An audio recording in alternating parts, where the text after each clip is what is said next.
El jueves 3 de marzo de 1949, el periódico británico London Daily Mirror publicó el primer artículo de una serie de espeluznantes historias de asesinatos titulada La caza del vampiro. El periódico no menciona nombres, pero para todos está más que claro que se trata de cierto criminal llamado John George Haidt. Estas historias fueron precedidas por una denuncia de una persona desaparecida presentada 2 semanas antes. El 20 de febrero, un hombre y una mujer entraron en la comisaría de policía de Chelsea y denunciaron la desaparición de la señora Olive Durand-Deacon, de 69 años. La mujer desaparecida había estado viviendo en el Hotel Onslow Court en South Kensington durante los últimos 2 años. Tenía una cita con el hombre que ahora denuncia su desaparición, concretamente el señor John Haidt, en su oficina comercial de Sussex. Cuando ella no asiste a la reunión, él recurre a su amiga Constance Lane para averiguar qué pasó. La señora Lane ha notado que la señora Durand-Deacon no es ella misma últimamente. Habla con su doncella, quien le dice que su ama no ha vuelto a casa en toda la noche. Lane decide que necesita denunciar este incidente a la policía. Su amiga no tiene por costumbre desaparecer sin decírselo a nadie. Olive es una mujer muy ordenada y organizada. Algo no está bien. Haidt se ofrece a llevar a Constance a la comisaría para presentar una denuncia. La fotografía y la descripción de la mujer desaparecida se difundieron en las estaciones de policía, en la prensa y en los hoteles. La sargento Alexandra Mott Lambourne, encargada de hablar con el personal del Hotel Onslow Court, donde también se hospedaba Haidt, interrogó al gerente y descubrió que hacía mucho tiempo que John George no pagaba su habitación y que no era muy popular entre el personal. Lambourne cree que Haidt responde demasiado rápido y que vive en compañía de mujeres ricas y ancianas, lo que hace que sospeche aún más de él, por lo que decide hacerle una verificación de antecedentes. Después de solo 1 hora, Scotland Yard le informó que había sido arrestado varias veces y encarcelado en 3 ocasiones por fraude, falsificación y robo. Esto inmediatamente lo convierte en el principal sospechoso de la desaparición de la señora Durand-Deacon. Haidt intenta ayudar en la resolución del caso. Sus ojos azules, sus gestos juguetones y su pulcritud causan una buena impresión a los periodistas. Responde a todas las preguntas con evidente preocupación por la desaparición de la mujer. Algunas personas notan que usa guantes y no pasa mucho tiempo antes de que quede claro que es un purista maníaco que se lava las manos constantemente y siempre usa guantes, tanto en invierno como en verano. Odia la suciedad. Mientras Haidt aseguraba a los periodistas que la señora Durand-Deacon sería encontrada sana y salva, la policía de West Sussex estaba revisando su negocio de Harsley Products en Crowley. Haidt afirma ser el director, pero pronto se demuestra que es mentira. De hecho, alquiló a esta empresa un local de 2 plantas rodeado por una valla de 2 metros, a lo que llama una instalación experimental. Le dijo al director de Harsley Products, a quien recientemente había pedido dinero prestado, que estaba haciendo una conversión. La conversión es una práctica industrial común que generalmente se usa para disolver materiales en un ácido fuerte. La gente que hace esto gana mucho dinero. La policía, dirigida por el detective Pat Hesling, irrumpe en el edificio para inspeccionar lo que hay dentro. Encuentran herramientas, bebederos, alambres, una hoja de papel celofán rojo y un trozo de algodón junto a un banco. 3 recipientes de cristal de cuello estrecho de 40 litros llenos de ácido están alineados. Cerca hay una bomba de extracción nueva a la que le falta una pieza y un delantal de goma manchado con productos químicos que cuelga de un gancho en la puerta. En la estancia también hay botas de goma y guantes, y en un bolso de soldador se encontró una máscara de gas. Los agentes también se toparon con una sombrerera de hombre, así como un maletín diplomático con las iniciales JJH. El detective Hesling deja a un guardia vigilando el taller e informa sobre sus hallazgos al inspector Shelley Symes, quien lo autoriza a realizar una búsqueda oficial mucho más exhaustiva. Encuentran documentos que mencionan los nombres de Archibald Henderson, Rose Henderson y 3 personas apellidadas McSwan, así como un certificado de matrimonio, varios pasaportes, documentos de identidad y licencias de conducir. Dentro de la sombrerera se encuentra un revólver calibre 38 y municiones. El arma había sido utilizada muy recientemente. Durante el registro, la policía descubre un recibo de la tintorería por un abrigo de piel caracul que resulta ser propiedad de la señora Durand-Deacon. Se encontraron pedazos del abrigo en la papelera de su habitación de hotel y se enviaron al laboratorio para ser analizados y comparados. Al mismo tiempo aparece en la prensa un artículo en el que un joyero apellidado Bull de la localidad de Horsham cuenta cómo, tras la desaparición de la mujer, algunas de sus joyas fueron empeñadas en su tienda. Uno de los familiares de Durand Deacon identificó dichas joyas como propiedad de Olive. La persona que empeñó los objetos de valor firmó como J. McLean, con dirección en el número 32 de St. George Drive. El asistente del señor Bull reconoció a este hombre en la persona de John George Haight, quien ya había visitado la joyería en otras ocasiones y empeñado distintos tipos de joyas. Esa fue razón suficiente para que la policía arrestara a Haight y no tardara mucho en descubrir no solo cómo y por qué había desaparecido la señora Durand Deacon, sino que ella no fue la única. Haight permaneció en las instalaciones de la comisaría de policía de Chelsea. Allí se dedicó a fumar, leer periódicos e incluso dormir una siesta. Durante algún tiempo la policía no le dijo qué querían de él. Alrededor de 3 horas más tarde los agentes se prepararon para interrogarlo. Ese tiempo sería más que suficiente para que a Haight se le ocurriera una estrategia. Mientras tanto, se recibiría una llamada del hermano de Rose Henderson, quien afirmó que Haight fue la última persona que la vio antes de que desapareciera. Esto reforzó aún más las sospechas de la policía sobre el detenido. Haight inmediatamente empezó a mentir sobre sus visitas a Horsham. Con toda su arrogancia, asume que la policía no tiene nada en su contra y por eso habla con bastante libertad. Pero la naturaleza de las preguntas que le hacían le sugirió que los investigadores sí tenían pruebas en su contra. Inicialmente dice que el abrigo pertenecía a la señora Henderson, pero luego admite que vendió joyas de la señora Durand Deacon y sabía que el abrigo era suyo. Los detectives le preguntan cómo consiguió sus objetos de valor y qué sabe sobre su paradero. Inventa una historia de chantaje que rápidamente se hace añicos. Cuando está a solas con uno de los detectives, le pregunta cuáles son las posibilidades de que una persona sea liberada de la institución criminal Insane de Broadmoor. Esto delata su culpa, así como su estrategia: fingir estar loco. El detective no accede a darle una respuesta. En este punto, Haight pone sus cartas sobre la mesa, todavía confiado en su inmunidad ante la justicia. «Si os digo la verdad», dice, «no me creeréis. Suena demasiado asombrosa para creerla». Aparentemente, pensando que lo enviarían directamente al Broadmoor Asylum, ignoró la advertencia de los detectives y dijo: «Os lo diré. La señora Durand Deacon ya no existe. Desapareció por completo y nunca se podrá encontrar ningún rastro de ella. La destruí con ácido.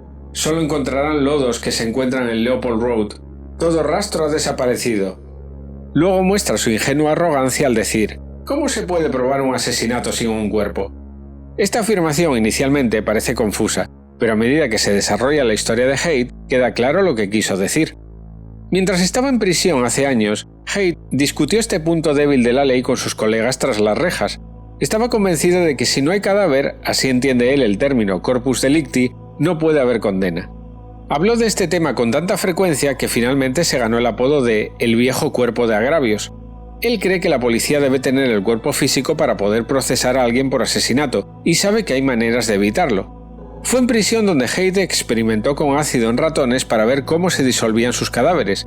También mencionó más de una vez que para conseguir a alguien con dinero real, su presa deberían ser principalmente mujeres ancianas y ricas. Pero Haight no tuvo en cuenta el peso de las pruebas circunstanciales que, incluso sin la presencia de un cadáver, podrían utilizarse para demostrar la culpabilidad.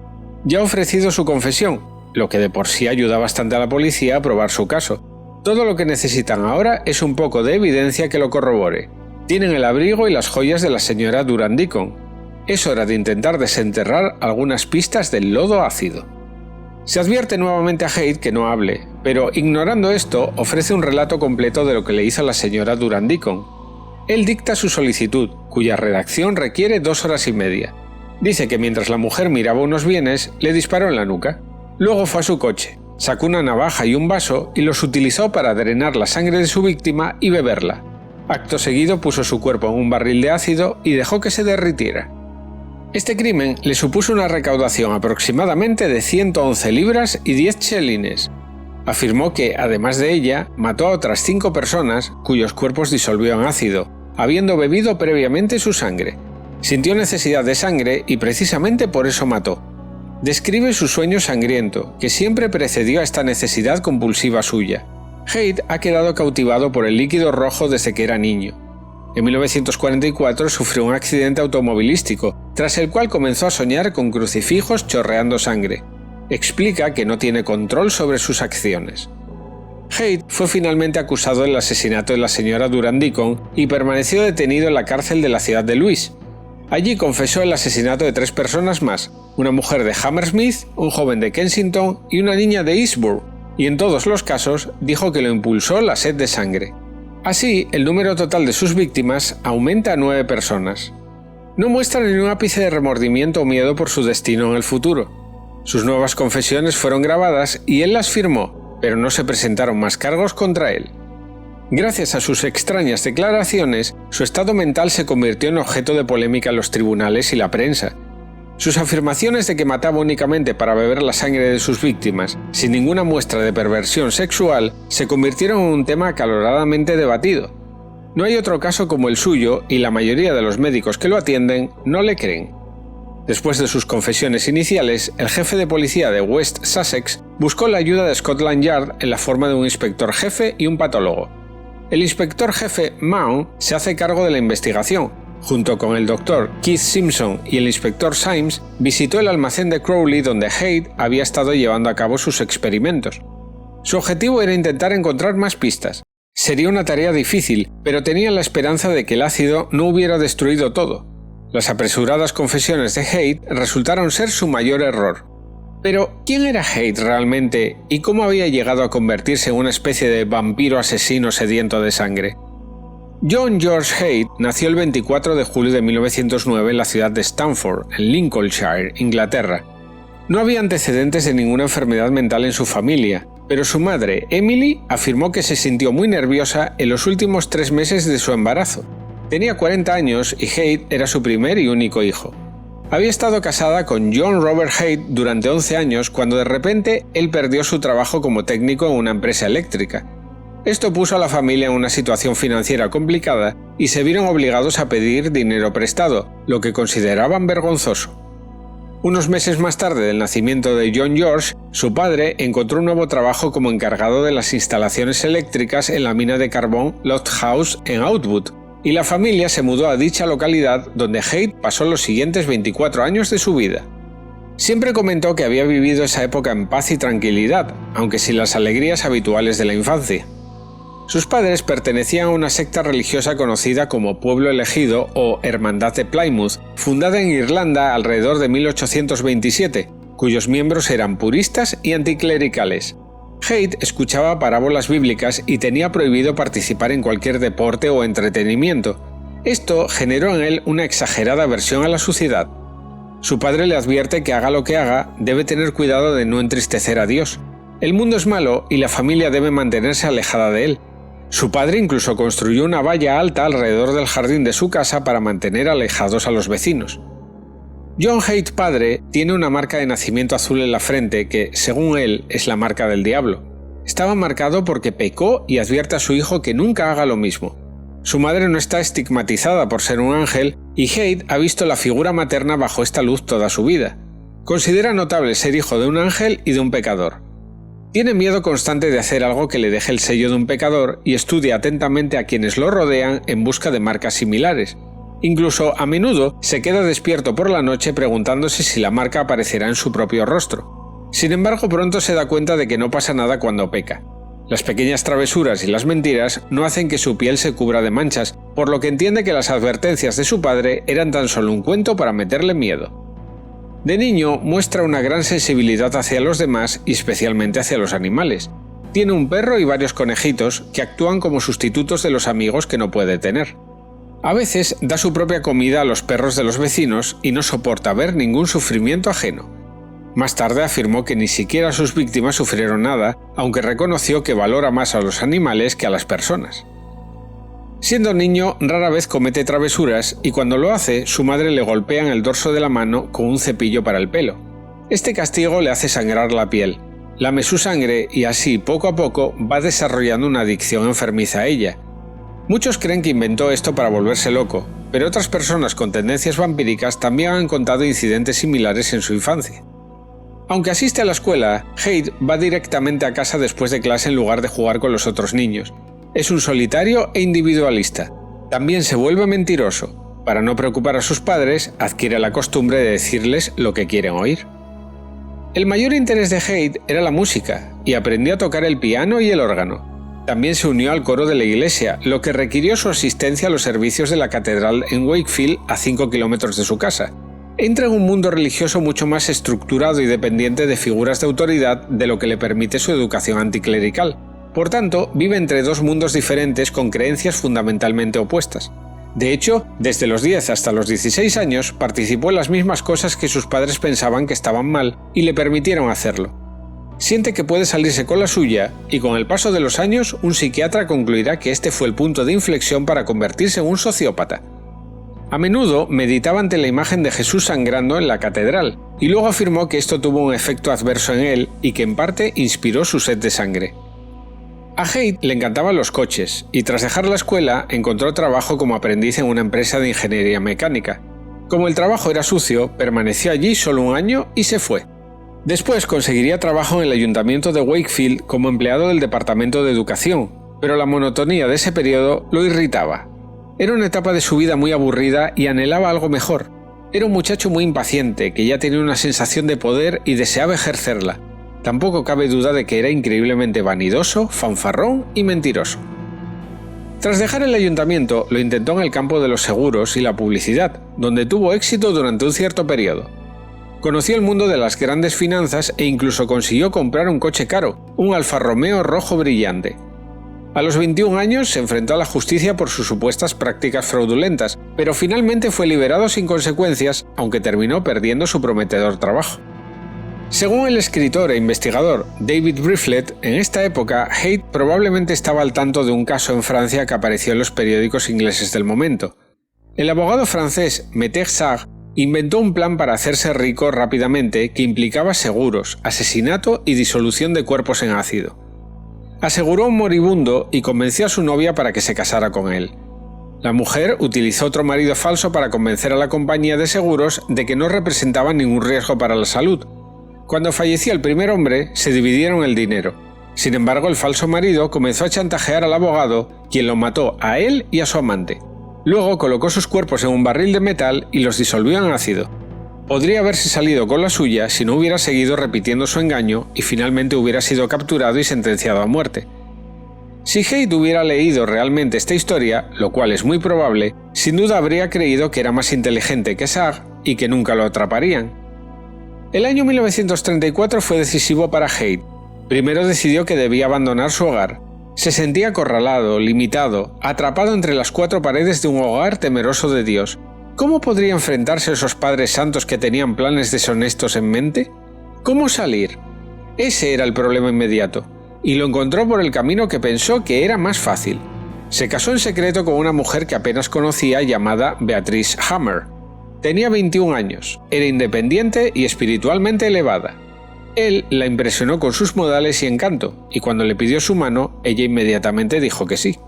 Ambas familias desaprueban su relación, pero los padres de Haidt les permiten vivir en su casa. Su matrimonio duró solo 4 meses y terminó porque en otoño de ese año la policía quiso saber sobre unos coches inexistentes y sobre unas personas que no sabían que sus nombres aparecían en los formularios de compra a plazos. Por esta estafa, Haidt fue arrestado en octubre. Haidt escribió una breve carta a sus padres desde la prisión. «Lamento profundamente el terrible dolor que les he causado. Cómo me desprecio a mí mismo por el oprobio y la vergüenza que he traído al honor de la familia. Sigo siendo su amado hijo». Los padres de John George nunca se recuperaron del todo de la desgracia de su primera sentencia judicial. Sus grandes esperanzas se vieron frustradas y tuvieron que enfrentarse a los miembros de la hermandad aturdidos por este terrible golpe a su orgullo. Y sin embargo, lo apoyaron, lo perdonaron y trataron de comprender. Mientras Haidt está entre rejas, su esposa da a luz a una niña. Haidt solo la ve brevemente y le dice a su esposa que su matrimonio no es válido porque él ya estaba casado con otra persona, lo cual resulta mentira. La prisión solo lo detiene por un tiempo. Haidt leyó una historia en el periódico sobre un estafador que vendía autos que ya habían sido arrendados y decidió que esta parecía una manera fácil de hacerse rico e ignora el hecho de que el hombre de la historia fuera capturado y enviado a prisión. Él cree que se saldrá con la suya. Se convierte en vendedor de una empresa de automóviles y, aprovechando las lagunas del sistema, comienza a acumular activos. Logró llevar a cabo su estafa durante varios meses antes de ser arrestado y encarcelado durante 15 meses. Este es su primer castigo real, pero tampoco lo ayuda a tomar el camino correcto. No pasó mucho tiempo antes de que su creencia en su propia superioridad lo metiera en problemas mucho más serios. Al ingresar en prisión nuevamente, Haidt fue excomulgado de la hermandad de sus padres. Después de su liberación, en diciembre de 1935, regresó a su casa y abrió un negocio de tintorería con sucursales en Leeds, Bradford y Sheffield. Le va bien hasta que su socio muere en un accidente de moto. La posterior liquidación del negocio le amargó y abandonó su ciudad natal y se dirigió a Londres. En esa época, Haidt todavía se preocupaba principalmente por ganar dinero y ganarlo de forma rápida y sencilla. Londres le gustaba mucho y disfrutaba del lujo que ofrecía. Allí, Haidt respondió a un anuncio en las páginas de empleo en el que se solicitaba un encargado para una sala de juegos. Este es el comienzo de un nuevo capítulo en su vida y casualmente la persona que lo contrata se convertirá tiempo después en su primera víctima. El propietario del casino, el señor William Donald McSwan, apodado Mac, es un joven con un futuro prometedor. Le agrada Haidt y lo considera un excelente empleado. Haidt nunca le mencionó sus transgresiones pasadas y su amistad trascendió lo profesional. Mac le presentó a sus padres, quienes también lo aprueban de inmediato. Los dos jóvenes se hacen amigos. Les gustan los coches, la ropa de moda y los pubs londinenses. Haidt se desenvuelve muy bien en la empresa y es ascendido a director, pero después de un año lo dejó y comenzó su propio negocio. La familia McSwan lamentó tener que separarse de él, pero a John George no le gustaba trabajar para otras personas. Entonces, Haidt fundó un bufete de abogados falso utilizando el nombre de una firma de éxito. Luego se declaró en quiebra, se deshizo de las acciones de la empresa y cobró los cheques, para después trasladarse a otra zona donde repitió su engaño. Sin embargo, las autoridades lo capturaron y lo enviaron nuevamente a prisión, esta vez por 4 años. Un año después de su liberación, fue nuevamente arrestado por robo y sentenciado a 21 meses de cárcel. Mientras permanece en el reclusorio, Haidt se promete a sí mismo no volver allí nunca más. Se le ocurre un plan para aprovecharse de las ancianas ricas. Según él, ahí es donde está el dinero fácil.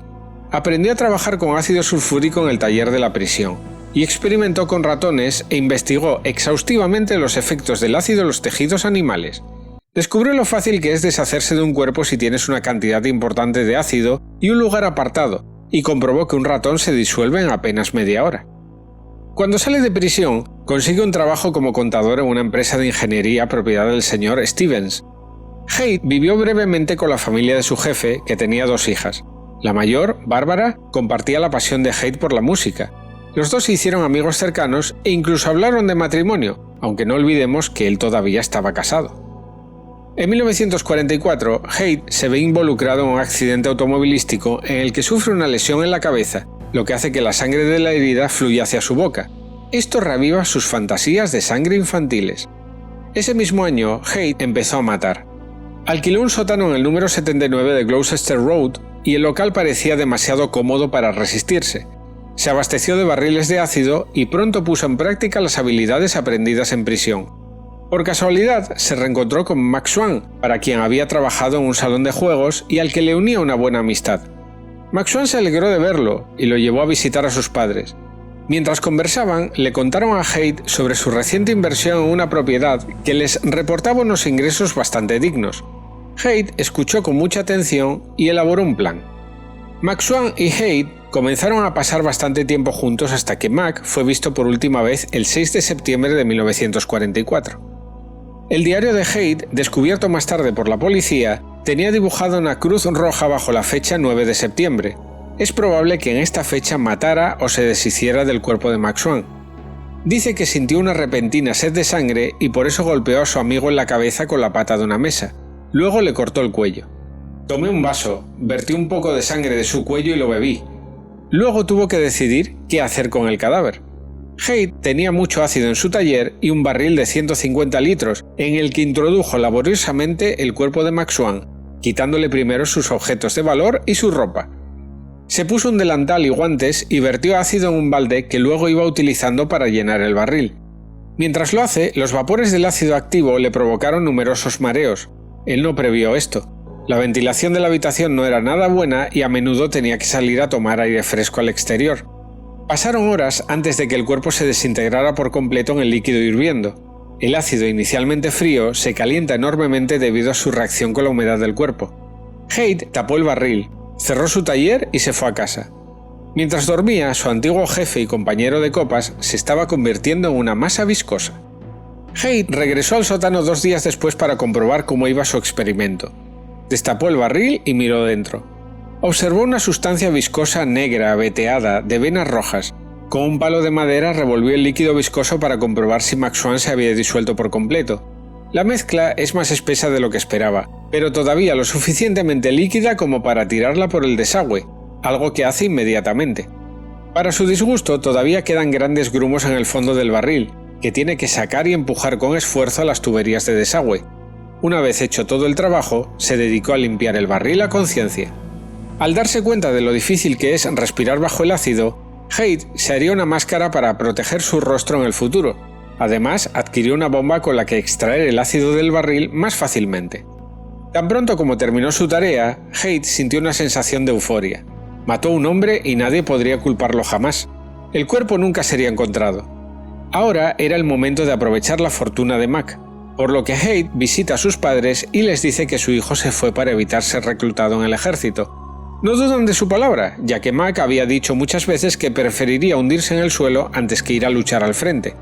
Haight incluso les envía postales falsas en su nombre desde Escocia. 2 meses después, asesinó a una mujer de mediana edad de Hammersmith que nunca ha sido identificada. Luego se propuso matar a los padres ancianos de Max Swan. Los golpeó en la cabeza con la misma pata de mesa que usó para matar a su hijo. Bebió su sangre y los disolvió en ácido. Le dijo a su casera que se habían ido a los Estados Unidos. Indagó entre sus papeles y se aseguró de que le llegara a él toda la correspondencia de los ancianos padres de Max Swan, incluida su pensión. Más tarde afirmó que los había matado a ambos porque la sangre del padre no lo había satisfecho completamente. Pero el hecho de que pusiera sus manos en sus propiedades sugiere un motivo diferente. Haciéndose pasar por William Donald Max Swan, falsificó la firma del hijo y vendió las propiedades de la familia ganando más de 6.000 libras esterlinas. La desaparición del joven Max Swan nunca fue denunciada a la policía y solo fue descubierta tras la confesión de Haight en 1949. Mientras tanto, John George se mudó a la habitación 404 del Hotel Onslow Court en Kensington, un edificio que albergaba principalmente a viudas ancianas adineradas. Se hospedó afirmando ser un intermediario que se ocupaba de patentes, invenciones y empresas de ingeniería. Se jactaba de ser propietario de una empresa llamada Union Engineering Group, que supuestamente tenía sucursales en 4 ciudades. Según su propio testimonio a la policía, durante su estancia en el hotel, mató a un joven llamado Max, de Kensington, pero esta afirmación nunca ha sido probada. 2 años después del asesinato de la familia Max Swan, Haight había gastado su dinero y ya estaba buscando una nueva víctima que añadir a su trama. A través de un anuncio de venta de una casa, contactó con el Dr. Archibald Henderson, de 52 años, y su esposa Rose Henderson, de 41. Haight les ofreció más de lo que pedían por la casa, pero el trato fracasó finalmente porque no pudo reunir todo el dinero prometido. En realidad no tenía ninguna intención de comprar la propiedad. Lo único que pretendía era abrirse camino en la vida del matrimonio. De hecho lo consiguió, y continuó viéndolos llegando a convertirse en su amigo. Al parecer, a la pareja le encantaba vivir a lo grande, beber en abundancia y se trataba de personas bastante sociables. Haight los animaba a hablar de sí mismos y de esta manera logró aprender todo sobre sus propiedades y sus hábitos. Su amistad duró 5 meses completos, lo que demuestra lo paciente que podía ser John George para conseguir sus objetivos. Durante este tiempo, Haight alquiló un almacén en Leopold Road, en Crowley, y trasladó allí su equipo. El 22 de diciembre de 1947 encargó 3 contenedores de ácido sulfúrico y 2 barriles sin tapa de 150 litros. En febrero de 1948, Haight visitó a la familia Henderson y pasó unos días con ellos. Afirmó que durante su estancia empezó a tener sueños sangrientos nuevamente, lo que lo impulsó a matarlos, algo que, curiosamente, coincidía con sus deudas que se acumulaban de forma escandalosa. El 12 de febrero llevó al Dr. Henderson a Crowley, donde le disparó en la cabeza con su propio revólver. Lo dejó en el almacén y volvió para llevarse a su mujer, a quien le dijo que su marido había enfermado repentinamente y que debía acompañarlo para estar con él. A su llegada al almacén también le dispara a la mujer y antes de hacer desaparecer los 2 cuerpos, decidió satisfacer su sed con su sangre. Posteriormente, disolvió sus cuerpos en ácido, como hizo con los Max Swan. Durante el proceso, una pierna de Rose Henderson permaneció intacta, y decidió simplemente dejarla junto con la baba viscosa generada en la esquina de un depósito de chatarra, sin molestarse en deshacerse de esta pista tan obvia. A la mañana siguiente, Haidt apareció en la residencia de los Henderson, y presentando un poder supuestamente escrito por un médico, se llevó sus pertenencias y a su perro. Vendió todo, incluido su coche, pero se quedó con el perro. También se apoderó de su casa y vendió parte de la ropa de la señora Henderson a una mujer llamada Barbara Stevens. La señora Durand Deacon, a quien Haidt conoció en el hotel, le compró un bolso. Gracias a estas operaciones comerciales, adquirió unas 8.000 libras. Escribió a sus conocidos, falsificando la letra y la firma de Rose, e incluso redactó 15 páginas dirigidas a su hermano con el fin de distraerlo, puesto que estaba dispuesto a acudir a la policía para denunciar la desaparición de Rose. Haidt le explicó que los Henderson habían emigrado a Sudáfrica. El hermano de Rose estaba preocupado, pero no sabía cómo localizarlos y la carta le confundió aún más. Luego, según el testimonio del propio Haidt, mató supuestamente a una niña llamada Mary, de Eastbourne. Esto tampoco ha sido probado nunca y no es seguro que ella realmente existiera. En junio de 1948, Haidt denunció el robo de su coche que sería encontrado tiempo después en el fondo de un acantilado.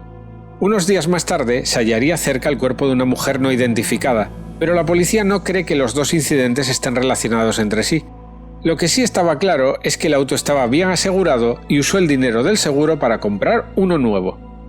Al final del año, el dinero se acabó, y Haidt volvió a endeudarse tras desperdiciar grandes sumas en juegos de azar. Le debía una buena cantidad de dinero al hotel y pidió prestado lo suficiente para pagar alguna factura, pero el hotel solo le concedió un plazo de 5 días para pagar su deuda total. Cuando la señora Durand Deacon entabló conversación con él para comentarle una idea de inventar unas uñas artificiales, él aprovechó la situación para invitarla a su taller, pero ni siquiera su asesinato logró cubrir sus deudas, y si no lo hubieran atrapado, probablemente habría vuelto a matar, y muy pronto. En el patio del almacén, la policía encontró la baba ácida descrita por Haidt. El ojo atento del médico notó algo inusual que tenía el tamaño de una cereza, lo que resultó ser un hallazgo importante. Se trataba de un cálculo biliar. El ácido no logró disolverlo. En la grasa no disuelta también se encontraron varios fragmentos bien conservados de huesos humanos. El equipo de científicos forenses reunió aproximadamente unos 200 kilos de grasa y suciedad que fueron llevados al laboratorio para su examen.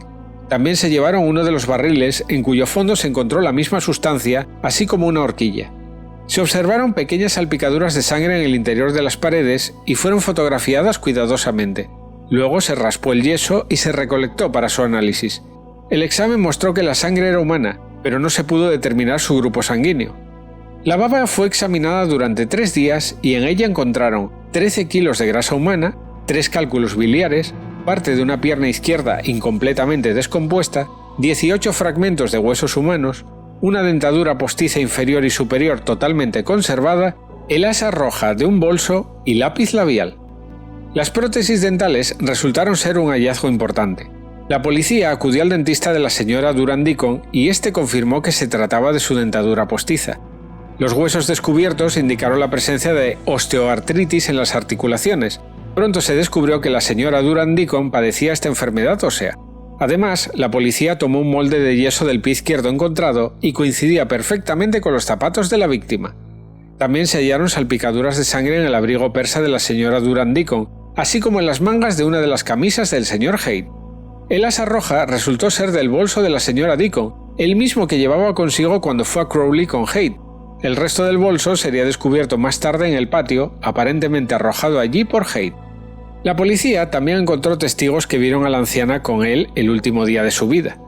Además, se localizó una lista de la compra en la habitación de Haidt con las cosas que debería haber adquirido antes de matar a la señora Durand Deacon.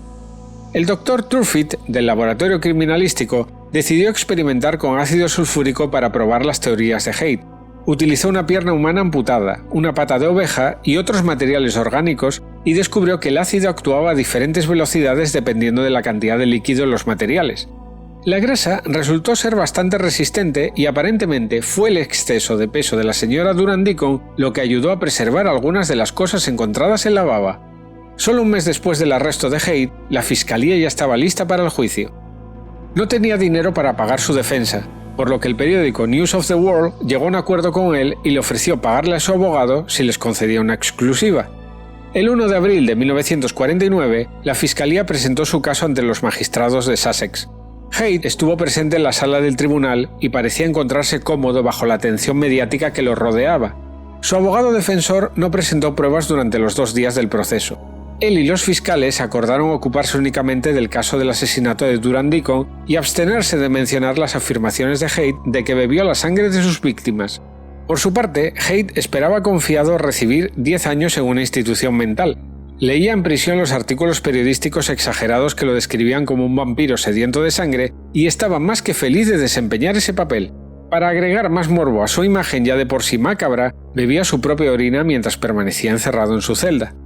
Haight fue examinado por 12 médicos antes y después del juicio. Estaban particularmente interesados en sus afirmaciones de que era adicto a beber sangre. Por lo general, tal obsesión forma parte de una desviación sexual y rara vez se manifiesta en el ser humano. Haight no mostró signos de perversión ante los especialistas. De hecho, no parecía particularmente interesado en el sexo. Se sometió a varias pruebas, incluido un electroencefalograma, y los resultados fueron normales. La mayoría de los médicos opinaban que estaba mentalmente sano y que simplemente fingía su locura. 4 psiquiatras examinaron a Haight en su defensa, pero ninguno de ellos pudo asegurar que él no fue responsable de sus acciones. Tan solo el doctor Henry Yellowlees no estaba de acuerdo y creía que Haight estaba paranoico, pero ni siquiera este diagnóstico profesional resultaría suficiente para declararlo loco. El juicio comenzó el 18 de julio de 1949. Unas 4.000 personas llegaron a la pequeña ciudad de Lewes con la esperanza de encontrar asientos en la sala. Haight se declaró inocente en todo momento. La Fiscalía presentó su caso con la ayuda de 33 testigos, ninguno de los cuales fue interrogado por la defensa. El abogado de Haight utilizó como defensa la única baza a la que podía aferrarse, que no era otra que la locura. Describió al tribunal su enfermedad mental y cómo interfería con su capacidad para distinguir el bien del mal. Para ayudarlo con esto, llamó a declarar al doctor Yellowlees. El psiquiatra contó sus conversaciones con Haight y describió cómo su estado mental coincidía perfectamente con la descripción de paranoia que aparecía en el libro de texto profesional de enfermedades mentales. Durante el juicio, Haight se dedicó a resolver crucigramas y no mostró ningún deseo de hablar en su defensa. El jurado solo necesitó 17 minutos para llegar a un consenso. John George Haight era culpable. Posteriormente a la sentencia, el juez, Travis Humphreys, le preguntó al acusado si quería decir algo.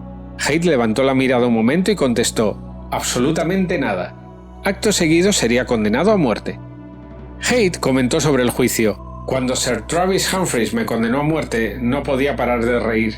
Vi al juez ponerse su gorra negra y parecía una oveja con la cabeza asomando por debajo de una hoja de ruibarbo». El asesino John George Haight sería ejecutado el 6 de agosto de 1949 en la prisión de Wandsworth.